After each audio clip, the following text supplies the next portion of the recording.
Hello, അപ്പോൾ ഇന്നും ഒരു മോർണിംഗ് വ്ലോഗാണ്. അപ്പോൾ ആ ഇഡ്ഡലിക്ക് അരച്ച ശേഷം മാവൊക്കെ നന്നായിട്ട് സെറ്റായി വന്നിട്ടുണ്ട് കേട്ടോ. ഇന്ന് ബ്രേക്ക്ഫാസ്റ്റിന് ഇഡ്ഡലിയും സാമ്പാറും ആണ്.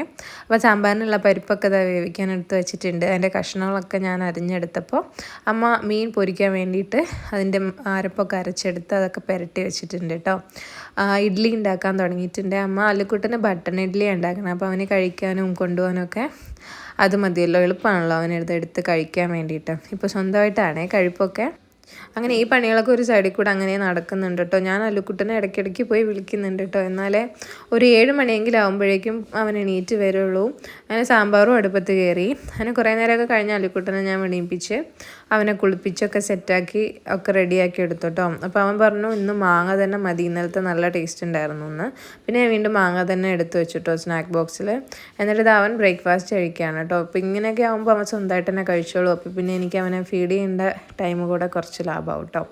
അത് കഴിഞ്ഞ് പിന്നെ അവനെയൊക്കെ ഒരുക്കിയൊക്കെ എടുത്തു കേട്ടോ. അമ്മ പിന്നെ അമ്മയുടെ ചെടികളുടെ അടുത്തേക്ക് പോയി അതിൽ വല്ല പുതിയ പൂവൊക്കെ ഉണ്ടോ അല്ലെങ്കിൽ അതിൽ എന്തെങ്കിലും പ്രാണികളൊക്കെ വന്നിട്ടുണ്ടോ എന്ന് നോക്കാൻ വേണ്ടിയിട്ട്.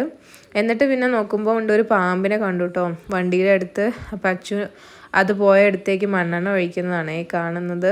ഞങ്ങൾ വേനൽക്കാലത്ത് പോലും പാമ്പിനെ വന്നിട്ടുണ്ടായില്ല. പക്ഷെ ഇന്നിപ്പം എനിക്കൊന്ന് പുറത്തുനിന്ന് വന്നതായിരിക്കും, ഗേറ്റിൽ കൂടെ വന്നതായിരിക്കും എന്നാണ് തോന്നണത്. എന്തായാലും പിന്നെ അതിനെ കണ്ടിട്ടില്ല. പിന്നെ അവനെ കൊണ്ടാക്കി വന്നിട്ട് ഞങ്ങൾ മീനൊക്കെ പൊരിച്ചെടുക്കുകയാണ് കേട്ടോ അമ്മയ്ക്കും അച്ഛനൊക്കെ കൊണ്ടുപോകാൻ വേണ്ടിയിട്ട്. അത് കഴിഞ്ഞിട്ട് പിന്നെ ഞങ്ങൾ ബ്രേക്ക്ഫാസ്റ്റ് ഒക്കെ ഇരുന്ന് കഴിച്ചു. അത് കഴിഞ്ഞിട്ട് പിന്നെ ഞങ്ങൾ വിചാരിച്ചു അവിടെയൊക്കെ ഒന്നുകൂടെ ക്ലീൻ ചെയ്തൊക്കെ ഒതുക്കിയൊക്കെ വെക്കാം, വേണ്ടാത്തൊക്കെ ഒഴിവാക്കാം. പാമ്പ് വന്നതുകൊണ്ട് എല്ലാവരും ഒന്ന് പേടിച്ചിട്ടുണ്ട് കേട്ടോ. അങ്ങനെ എല്ലാവർക്കും ഒന്ന് ഒതുക്കി പറക്കിയൊക്കെ സെറ്റാക്കി ചെടികളുടെ ഇടയിലൊക്കെ എന്തെങ്കിലും ഉണ്ടോ എന്നൊക്കെ നോക്കി പറക്കിയൊക്കെ എടുത്ത് വെച്ചിട്ട് പിന്നെ റെഡിയായി അമ്മ പോയി.